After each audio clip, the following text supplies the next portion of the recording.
ఒక్క బకెట్ నీళ్ళే తేలేడు కానీ ఇలా పెద్ద డ్రమ్మే మోసుకొస్తుండు.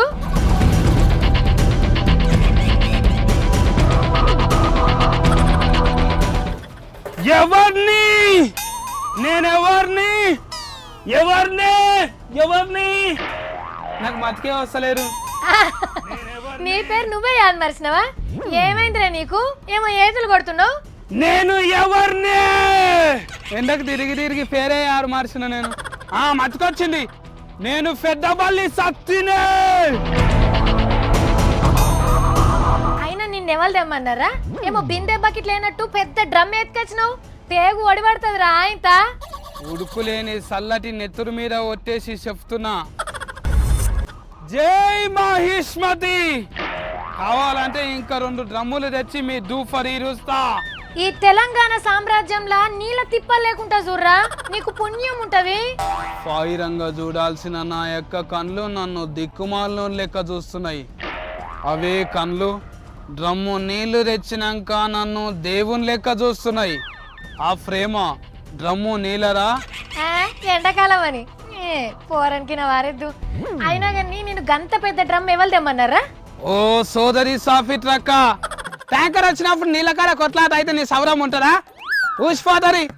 ఊకో, కర్ణుడు కవచ కుండలాలతో కుట్టినట్టే చేస్తావు. నువ్వు ఎప్పుడు ఈ వేషంతోనే ఉంటావా ఏంటి? ఒక్క బిందె నీళ్ళు చేస్తానేమో బిచ్చిరోడు అంటావు. అరే డ్రమ్ము నిండా నీళ్ళు పట్టుకొస్తే పెద్ద బలి అంటాను అంటావు.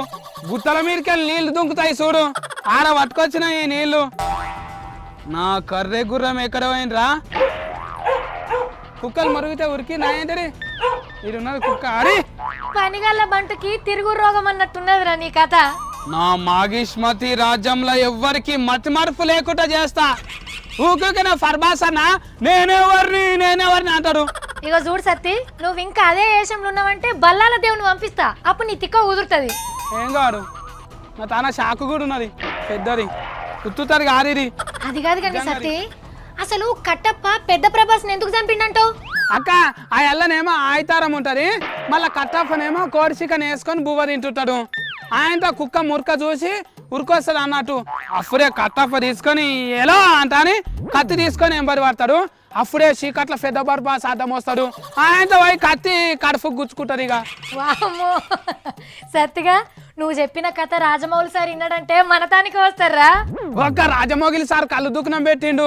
అవును, కీసలాళ్ళు అమ్మరు, బుడ్లల్లో అమ్ముతాడు, మంచిగా ఉంటది లొట్లు. నేను పోయినానుకో 2 బుడ్లు ఇస్తాను నాకు. అరే అది సినిమారా, నీకెందుకు ఇస్తాడు? కట్టప్ప మా సత్తిగానికి జుట్టు పట్టింది, వాన్ని కడిగాయి. ఏసాలు ఈడు. ఓకే ఉకో ఇకంటే ఓకే ఇకి కాయిచిన క్లి ట్రే దమ్లే కిక్ని ఉకో. సత్తి పర్బాస్ ఏమన్నా కిల్కిల్ భాష మాట్లాడతాడా? మరి నువ్వెందుకు మాట్లాడుతున్నావు? మళ్ళీ ఫర్బాస్ అన్నకు కిల్కిల్ భాష రాకుంటే ఎంత తక్లీఫ్ అవుతుంది అక్క. మళ్ళీ 2వ బాహుబలి సినిమాల కిల్కిల్ భాష నేర్చుకొని రౌడీ గుండెగాళ్ళని చంపేస్తాడు. అట్లనే అది కాదు కానీ సత్తి, అసలు నీకు బాహుబలి ప్రభాస్ ఇప్పుడు ఎందుకు పోనిండ్రా? అక్క నేనేమో చూస్తే నాకైతే మస్తు నాకు వస్తుంది అక్క. బాహుబలి సినిమాకు అవార్డు వచ్చింది పెద్దరి. అచ్చా, సినిమాకి నేషనల్ అవార్డు వచ్చినందుక? మరి ఆయనకొస్తే నువ్వెందుకు వేషం కట్టినావు? నీ అటువంటి చిన్న ధమాకోళ్ళకి అర్థం కారాక నా అటువంటి పెద్ద నెమోరున్నోళ్ళకు అపార్థం అవుతుంది. ఓక ఇప్పటిదాకా నేను ఆర్తనే చెప్పిన నీకు. మరి ఆమెదిరా, అదేరా పెద్ద ప్రభాస్ ఉంటది కదా కన్య, నీకు లేదా? ఊకాక నువ్వు 1 డ్రమ్ము నీళ్ళు తెస్తేనే పిల్లని చూపిస్తా అంటున్నావు, 2 డ్రమ్ములు నీళ్ళు తెస్తే ఆయనతో లగ్గమే చేస్తా అంటున్నావు నువ్వు. అయితే అమ్మా నాకు వద్దు. మస్తు సిగ్గుపడుతున్నావు కానీ. అవు కానీ సతీ, 2వ బాహుబలి కథ ఏందిరా నాకు చెప్తావారా? నేను నీకు 5 రూపాయలు ఇస్తా. మొత్తం ఫొల్లు పోకుండా చెప్తా నీకు.